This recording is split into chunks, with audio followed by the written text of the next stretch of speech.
వానరులంతా మహేంద్రగిరి నుండి తిరిగి బయలుదేరారు. కిష్కింధకు చేరుకున్నారు. అంగద జాంబవతుల అనుజ్ఞ తీసుకొని మధువనంలో ప్రవేశించారు. అది సుగ్రీవుని వనము, రాజవనము, సామాన్యులకు చూడశక్యము కాని వనము. ఇంతకు ముందెప్పుడూ అటు వచ్చినవారు కారు వీరు. మరి ఇప్పుడెందుకు? తమకు సాధ్యము కాదు అనుకొని, తమకు మరణమే దిక్కు అనుకొని దైన్యంతో జీవించే సామాన్య మనస్తత్వం కలవానికి అద్భుత కార్య సాధన జరిగితే ఇలాగే ఉంటుంది.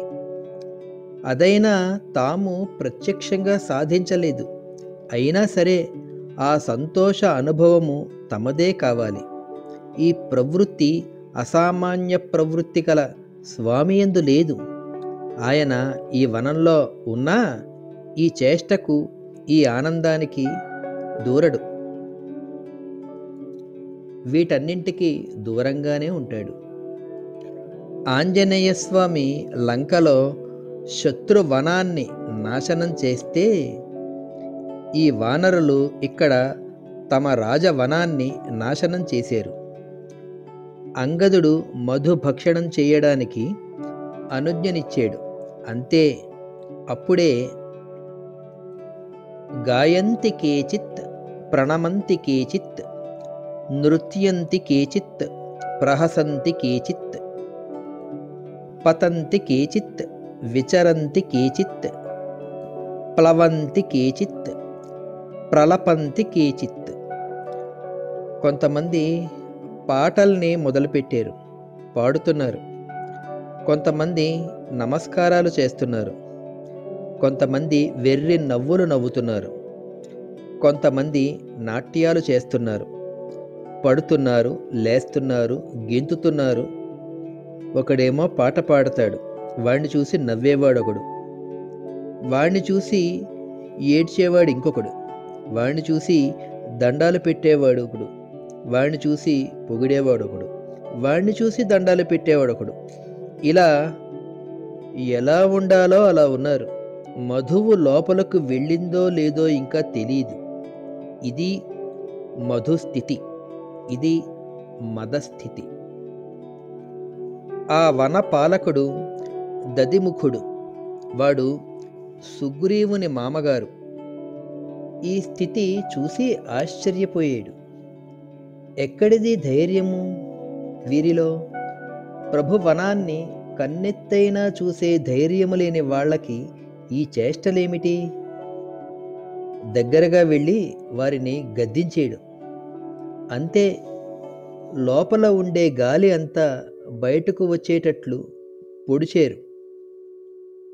దదిముఖుడు కంగారు పడ్డాడు. పరుగెత్తుకుని వెళ్ళి సుగ్రీవ సన్నిధిలో పడ్డాడు. ఈ విషయాన్నంతా వివరించాడు. పక్కనే ఉన్న లక్ష్మణస్వామి ఆశ్చర్యపోయాడు. అప్పుడు కార్యసాధకుల మనస్తత్వం తెలిసిన విద్వాంసుడు కనుక సుగ్రీవుడు, దృష్టా దేవీ న సందేహో నచ అన్యేన హనుమత నహి అన్య సాధనే హేతు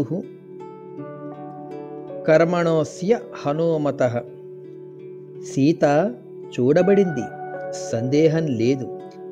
అందులోనూ మరొకడెవడో కాదు, హనుమంతుని చేతనే చూడబడింది.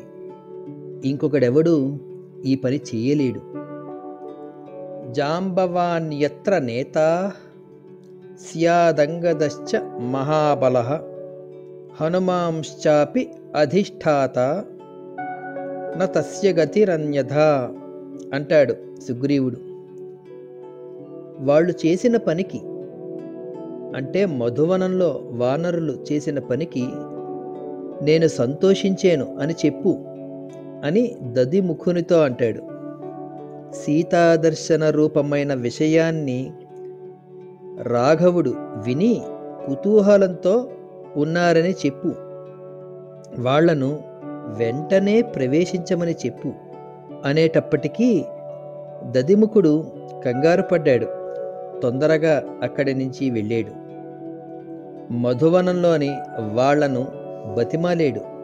యువరాజైన అంగదునికి క్షమాపణ చెప్పాడు. సుగ్రీవ విన్నపాన్ని తెలియజేశాడు. అంతే, ఒక్కసారి అంతా యంత్రోక్షిప్త్వా ఇవాచలః, యంత్రములో నుండి రాళ్లను విసిరినట్లు ఆకాశానికి ఎగిరి బయలుదేరారు. ఈలోగా రామచంద్రుడు దుఃఖ పరవశుడయ్యాడు. ఏం చెప్తారో అని. అప్పుడు సుగ్రీవుడు, కౌసల్య సుప్రజా రామ సమాస్వసి సువ్రత అని ఇంతకు ముందు లక్ష్మణునితో చెప్పిన మాటనే చెప్పి రాముని ఊరడిస్తాడు. ఆంజనేయ జాంబవత అంగదులయందు తనకు ఉన్న విశ్వాసాన్ని దృఢపరుస్తాడు. శ్రీరాముని లాలిస్తాడు. ఇంతలో తతః కిలకిలా శబ్దం శుశ్రావా సన్నమంబరే, ఆకాశంలో కిలకిలా శబ్దం వినిపించింది. అందరూ దిగేరు. యువరాజును ముందుంచుకొని రామ సుగ్రీవాదులకు అభివాదము చేశారు. అందరూ ఉత్సాహంగా ఉన్నారు. సీతా వృత్తాంతాన్ని నేను చెప్పాలంటే నేను చెప్పాలి అనే తహతహ అందరిలోనూ ఉంది. ఇది ఒక రకమైన మనఃప్రవృత్తి.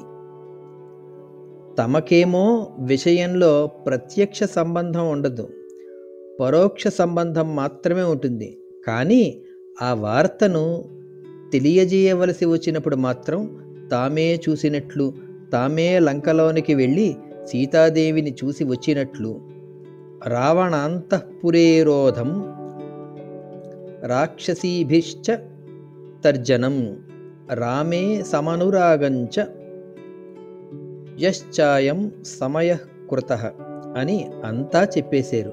కంగారుగా చెప్పేశారు, పోటీపడి చెప్పేశారు. అసలు వాడిని ఎక్కడో వెనకాల ఉంచారు. అంతా విని రామచంద్రుడు, క్వ సీతా వర్తతే దేవీ కథం చ మయి వర్తతే అని అడిగాడు. సీత ఎక్కడ ఉంటున్నది? నాయందు ఇట్లుంటున్నది. ఇంతకు ముందు వానరులు చెప్పారు కదా, అది కాదు, అలా కాదు, అక్కడ లేదు. ఆవిడ ఎక్కడుందో వీళ్ళు చూడలేదు. ఇప్పుడు సూక్ష్మంగా విషయ నివేదనం చేయాలి. అది వీరికి సాధ్యము కాదు. ఇప్పుడు ఆంజనేయస్వామి గుర్తుకు వచ్చాడు. నెమ్మదిగా ముందున్నవారు వెనుకకు జరిగారు. వెనుక ఉన్న స్వామిని చోదయంతి హనుమంతం సీతావృత్తాంత కోవిదం, సీతావృత్తాంత కోవిదుడైన ఆంజనేయ స్వామిని వానరులంతా ముందుకి నెట్టారు. సరే, ఆంజనేయ స్వామి సీతావృత్తాంత కోవిదుడట. దేనిని తెలుసుకొనడం? దేనిని తెలుసుకొనాలో దానిని. కోవిదుడంటే అది అర్థము. స్వామి తెలుసుకొన్నది సీతాస్వరూపాన్ని. అంత మాత్రమే కాదు, సీతారూపముగా ఉంటూ ఉన్న దానిని. అట్టి స్వరూపాన్ని తాను చూసి తాను తెలుసుకొని చెప్పగల హనుమ ఆ సూక్ష్మమును తెలియజేయడానికి ప్రేరేపింపబడినాడు. అప్పుడు స్వామి ఒక్కసారి ప్రణమ్య శిరసా దేవ్యై సీతాయై తాం దిశం ప్రతి, శిరస నమస్కారం చేసేడట. ఎవరికి? సీతకు. సీత ఉన్న దిక్కుకు తిరిగి. ఎవనికి చెబుతున్నాడో వానికి నమస్కరించలేదు. ఎవరి గురించి చెప్తున్నాడో వారికి నమస్కరించాడు హనుమ. అంటే ఇంకా చెప్పవలసిన అవసరం లేదన్నమాట. ఎందుకని? వెళ్ళినవాడు తిరిగి వచ్చిన తరువాత కూడా ఆమె యందు అంత పూజ్య భావాన్ని చూపెడుతున్నాడంటే కథం చ మయి వర్తతే అన్న శ్రీరామ ప్రశ్నకు సమాధానం వచ్చిందన్నమాట. ఇది ప్రవర్తన. మరి ఆంతర్యమేమిటి? ఏ దేవిని గురించి తనకు తెలిసినట్లు మాట్లాడదలుచుకొనినాడో ఆ దైవానికి నమస్కరించటం ఉందే, అది తాను ఉపాసించిన విధమును తెలియజేయడము. ఆ తరువాత ఆంజనేయ స్వామి ఆ తల్లి స్వరూపాన్ని వివరిస్తూ, నియత సముదాచారో భక్తిశ్చాస్యాస్తథా త్వయి ఏవం మయా మహాభాగా దృష్టా జనకనందిని ఉగ్రేణ తపసా యుక్త త్వభక్త్యా పురుషర్షభ అని ఆమెను తాను దర్శించిన విధమును సూక్ష్మముగా చెప్తాడు. తన వారి దగ్గర చెప్పినంత విస్తరంగా తన పౌరుష ప్రసక్తులను తీసుకొని రాకుండా చెప్తాడు.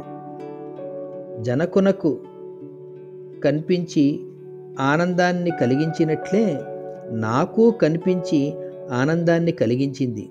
ఇందులో నా కర్తృత్వము లేదు అని చెప్తూ జనకనందిని అంటాడు ఆంజనేయుడు సీతమ్మ వారి గురించి. ఇది విషయ నివేదనము చేయవలసిన స్థితి.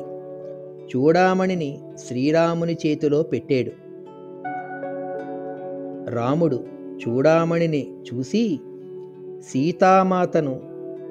సీతను దశరథుని జ్ఞాపకం చేసుకుంటాడు, కన్నీరు పెడతాడు. సీతాదేవి జ్ఞాపకంగా చెప్పిన కాకాసుర వృత్తాంతాన్ని చెబుతాడు. సన్నిహితుడై వివరంగా చెప్తాడు. దీనివలన సీతకు హనుమ ఎంత సన్నిహితుడయ్యాడో రాముడు గ్రహిస్తాడు. అన్నీ చెప్తాడు హనుమ. ఆ తల్లి శివశ్చతేధ్వాస్తు అనడం వరకు చెప్తాడు ఆంజనేయ స్వామి. అంతా చెప్పి నివృత్త వనవాసంచ త్వయా సార్ధమరిందమం అభిషిక్తమయోధ్యాయాం క్షిప్రం ద్రక్ష్యసి రాఘవం. అమ్మా, వనవాసం పూర్తి అయి నీతో కూడా రామచంద్రుడు అయోధ్యయందు పట్టాభిషిక్తుడు కావడం నీవు చూస్తావు అని తాను ఆమెకు విశ్వాసాన్ని కలిగించిన విధానాన్ని హనుమ రామచంద్రునికి నివేదిస్తున్నాడు. స్వామి చెయ్యవలసిన పనిని చెప్తున్నాడు. ఆ తరువాత శ్రీరామునికి ధైర్యాన్ని చెప్తూ, తతో మయా వాగ్భిరదీన భాషిణ శివాభిరిష్టాభిరభిప్రసాదిత జగామ శాంతం మమ మైథిలాత్మజ తవాపి శోకేన తథాపి పీడిత అని ఆంజనేయ స్వామి ఇలా చెప్తున్నాడు. తండ్రి, నీ శోకము వలన ఆమె శోకిస్తున్నది. ఆమెకంటూ వేరే ఏ శోకమూ లేదు. ఆమె మాటలలో ఏ దీనత్వమూ లేదు. నాకు శుభాలను ప్రసాదించింది అని ఆ వీరారాధ్యగా తాను ఆ తల్లిని దర్శించిన విధానాన్ని చెప్తాడు హనుమ. ఆ తల్లి శాంతించింది. సీతమ్మ శాంతించింది. ప్రశాంత మనస్కురాలైంది. ఉపశమనం పొందింది. శ్రీరాముడు దుఃఖశాంతిని పొందాడు. అక్కడున్నవారందరూ మనశ్శాంతిని పొందారు. సర్వులకు తాపశాంతులు జరుగుతాయి. ఇది సుందరకాండ. ఇది సుందరకాండ మాహాత్మ్యము. ఇది సుందరకాండ ప్రయోజనము. ఒక యోగిగా, ఒక గురువుగా, ఆంజనేయ స్వామి ఒక సత్వ సాధకునిగా తన యొక్క ఉపాసన బాహ్య కార్య ప్రయత్నము చేత మన అందరకు తనదైన వాత్సల్యపూర్ణమైన శుభములను చేకూర్చాలని ఆ ఆంజనేయ స్వామిని పరిపరి విధముల వందనములను అర్పించుకుంటూ మంగళ మహత్ ఇతి శ్రీ శ్రీ శ్రీ శ్రీ శ్రీ శ్రీ శ్రీ